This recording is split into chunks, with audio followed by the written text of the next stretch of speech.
2:45. Acompáñenos todos los martes y viernes a las 2:45.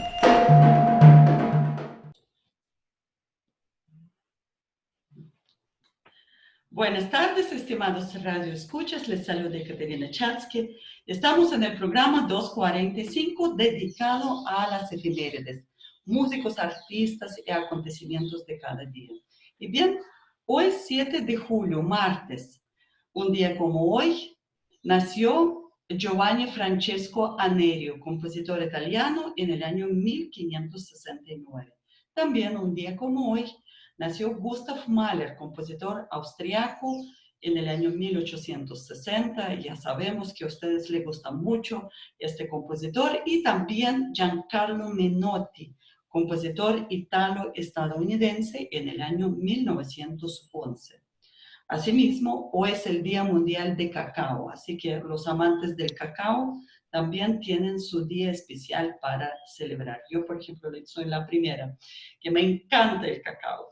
Pero bien, hoy es martes 7 de julio, martes de entrevista, y nos acompaña hoy Aarón James, pianista mexicano y de hecho mi alumno de la Universidad Nacional, de quien estoy muy orgullosa. Así que, Aarón, bienvenido al programa. Hola, maestra. Muchísimas gracias por la invitación y un saludo a todos los que nos están escuchando. Sí, y bien, vamos a ver, Aarón. Entonces, primero que quería contar a nuestros radioescuchas es acerca del proyecto interdisciplinario que realizó Aarón durante este semestre en el curso Seminario Temático, la otra lectura del romanticismo musical como respuesta al pensamiento colonial latinoamericano. Y bien, de una vez le doy la palabra a Aarón, que nos va a contar sobre el tema que escogió para su proyecto. Y también me gustaría saber por qué lo escogió. Ok, muy bien. Bueno, el tema que yo escogí para este proyecto tiene que ver con dos disciplinas que son las que más a mí me llaman la atención. Primero, obviamente, la música, que es la obra que voy a analizar, y su relación con la pintura. Entonces, este tema en particular no tiene relación directa con la música latinoamericana, como sí lo hice en el trabajo final. Sin embargo, sí tiene una relación indirecta con, con la influencia que hubo en la música. Son compositores y artistas de vanguardia, y la vanguardia como representaba una identidad. Entonces, en nuestros países esa identidad fue una cuestión muy importante que a partir del siglo XX fue como esencial para encontrar su propio camino, cada uno de ellos. Entonces, el trabajo que voy a hacer es un análisis de la obra Tres Nocturnos del compositor francés Claude Debussy y su relación con la serie de cuadros que se basaron en escenas de Londres, en escenas londinenses del pintor estadounidense James McNeill Whistler. Nuevamente cuéntenos sobre este pintor, dónde vivió, cuándo nació, cuándo murió. O sea, nuevamente recálcalo para que nosotros también podríamos buscar después del programa en internet. El nombre completo de este pintor es McNeill Whistler. Y este pintor nació en Estados Unidos en el año de 1834.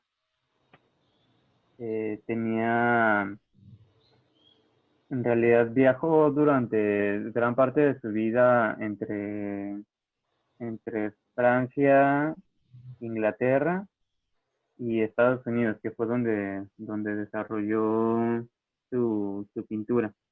Bueno, este cuadro es en el que se basó el primer movimiento de Debussy, en donde habla acerca de las nubes. Uh-huh. Sí, muchas gracias. Ahora sí, como estamos diciendo que usted se basó en nocturnos de Debussy, o sea, nocturnos de Debussy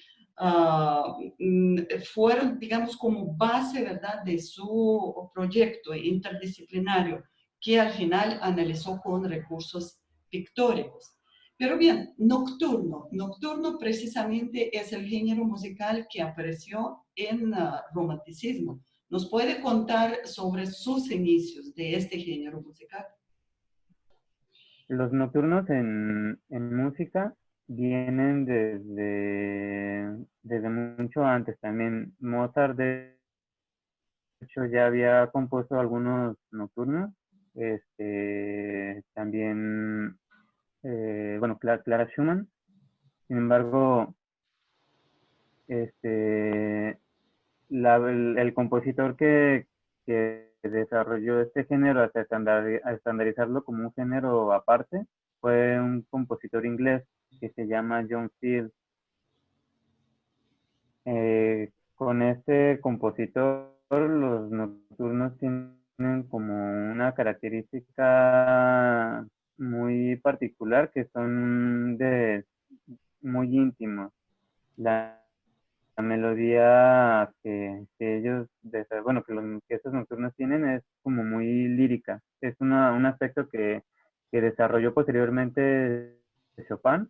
O sea, los nocturnos de Chopin son, de hecho, los nocturnos mucho más conocidos que los de John Field. Sin embargo, tienen un carácter muy similar.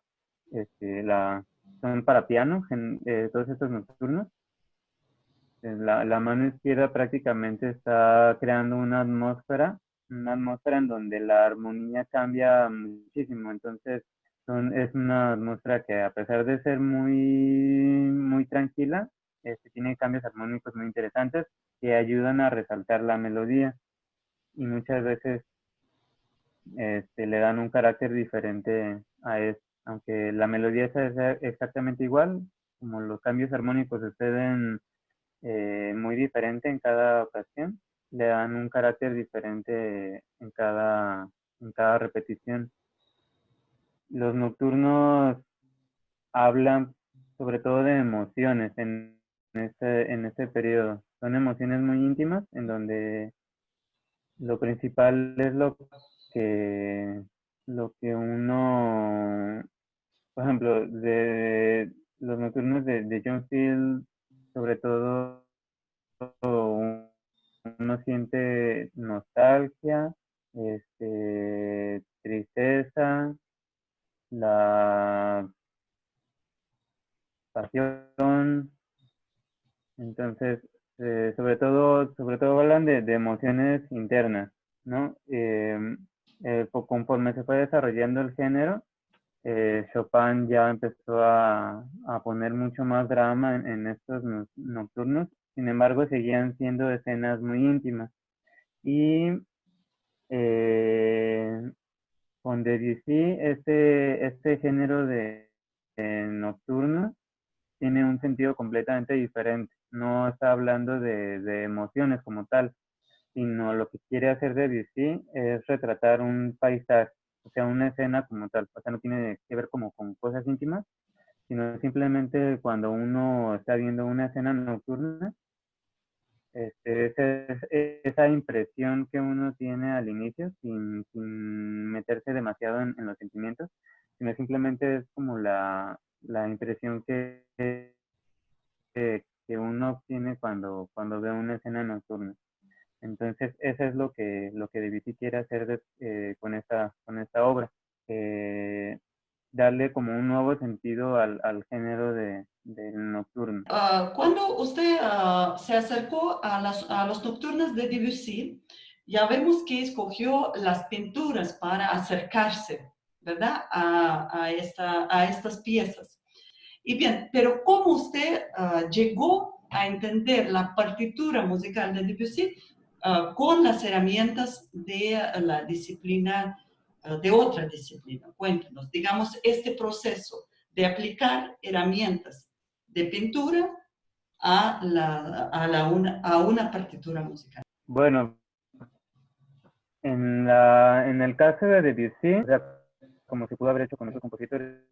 Y de hecho la música de Debussy por lo general se define en términos de pintura. O sea, cuando uno habla de la música de ese compositor de francés, uno habla en términos de color, de, de trazos, no sé, de bloques de notas. O sea, por lo general está como que muy influenciada por la pintura. Y además, estos nocturnos, hay testimonios de sus biógrafos en donde explican cómo él basó estas pinturas en 3 cuadros en específico. Entonces, ya escuchando las obras y viendo los cuadros, creo que es mucho más fácil entender la manera en la que el compositor intentó plasmar esta escena. Por ejemplo, en el impresionismo, si uno se acerca al cuadro, no ve detalles, o sea, ve trazos muy gruesos. Entonces, mientras más uno se aleje del cuadro, es como uno aprecia mejor la pintura, porque realmente se trata de eso, como de una primera impresión. Y en Debussy podemos ver en su música, bueno, en específico en el primer movimiento, bloques de acordes.